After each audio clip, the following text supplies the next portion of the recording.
Pregnancy ভাতার জন্য টাকা দিছিলাম, আমাকে ভাতা করে দেয়নি। আমার প্রেগনেন্সি ভাতা করে দিবে, আপনার টাকা দাও। আমি 5,000 টাকা দিছি, আমার কোনো ভাতা করে দেয়নি, অথচ আমাকে এখন হুমকি দিচ্ছে। আমি অলিক ভাইয়ের কাছে টাকা পাই, মাটি কাটার জন্য আমার কাছে 6,000 টাকা নিচ্ছে। আমার মাটি কাটা মনে করেন যে কাট করে দেয় নাই।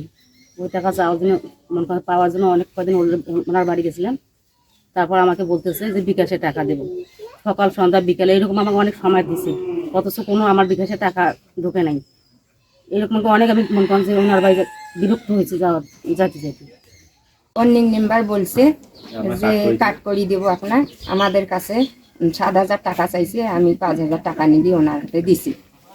এখন কার্ড আমাদের হইল না, আমাদের পোলাকে ডাকে নিয়ে গেছে মানুষের কাছে, মানুষের দ্বারা আমার পোলাক ডাকে নিয়ে গেছে দোকানের পারে, ডাকে নিয়ে যে আমাদের পোলা মানে তর্কাতর্কি করতে করতে আমাদের পোলাক চর মারছে। চর মারা মাত্র দোকানের পারে যখন মানুষ ছিল তখন মানুষ সরাসরি করে দিছে। সরাসরি করার পরে উনি দৌড়ি এসে লাত্তি মারার পর উনি নিজে পাকায় পড়ি, নিজে হাত ভাঙিয়ে উনি ধরি গেছে বড় খাতায় যে ওইখানে হাত রস করিয়ে ওইখান থেকে নিয়ে আসার পরে উনি বলছে যে মামলা করে দেবো। উনি বলে মামলা করে দিছে, নিয়ে এখন মনে করো যে উনির ফ্যামিলি সবাই লাগছে আমাদের কাছে, আমার পিছনে লাগছে। লাগার পরে উনি এখন আমার হুমকি দিতেছে আমাদের কাছে, যদি 50,000 টাকা দিলে উনি ইয়ে করবি, মামলা ইয়ে করে দিবি, এটা আপোষ করবি, আর যদি 50,000 টাকা আমি না দিই তা উনি মামলা করে দিবি। নিজে হাত নিজে ভাঙি না, এখন ডাক্তারের কাছে যা বলে যে আমি অঙ্কুর গেলাম, হ্যান গেলাম, তেন গেলাম, আমাকে হুমকি দিয়ে মানুষকে আবার লাগে দেয়, দিয়ে কয় যে আমাকে এতগুলো টাকা দেওয়া লাগবে, 50,000 টাকা দেওয়া লাগবে, দিয়ে আপোষ করবো, আমার যতদিন হাত ঠিক হবে না অতদিন চিকিৎসা করা লাগবে, আমার গরিব মানুষ অতগুলো টাকা আমি কই পেয়ে দেবো।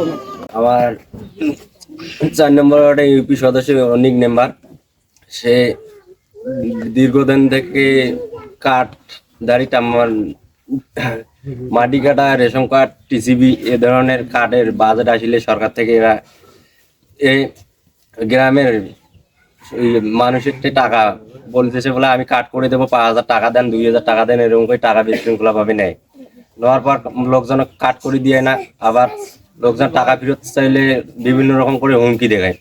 ওয়ার্নিং নাম্বার বিভিন্ন রকম করে হুমকি দেখায়, এরকম করে 20-25 জনের কাছে টাকা নিছে হয়। আমি যখন টাকাটা দেই, সে ওর মা ওয়ার্নিং নাম্বারে মা আমার বাড়িতে আসে, ও সরাসরি না আসে, আর মাকে পাঠিয়ে দিয়ে আমাকে ডাকে নিয়ে ওর বাসায় আমি টাকা দেই 5,000 টাকা।